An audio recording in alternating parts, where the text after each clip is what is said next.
కేవలం ఒక్క నిమిషంలో ఎటు నుంచి చదివినా ఒకేలా ఉండే పదాల గురించి తెలుసుకుందాం. జలజ, నటన, వికటకవి, మహిమ, చిందించి, దించింది, కోసుకో, కోరుకో, కోలుకో, మడమ, నవీన, నల్లన, కడనడక, సందసం, కనుక, కలక, కందకం, కిటికీ, కునుకు, కులుకు, కంటకం, కనక, కరక, వరవ, గరగ, జలజ, నటన, జంబీరబీజం, మందారధామం, ముఖము,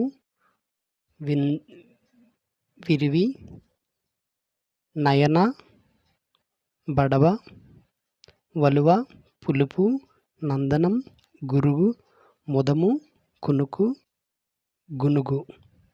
ఈ వీడియో కనుక మీకు నచ్చినట్లయితే లైక్ చేయండి, షేర్ చేయండి.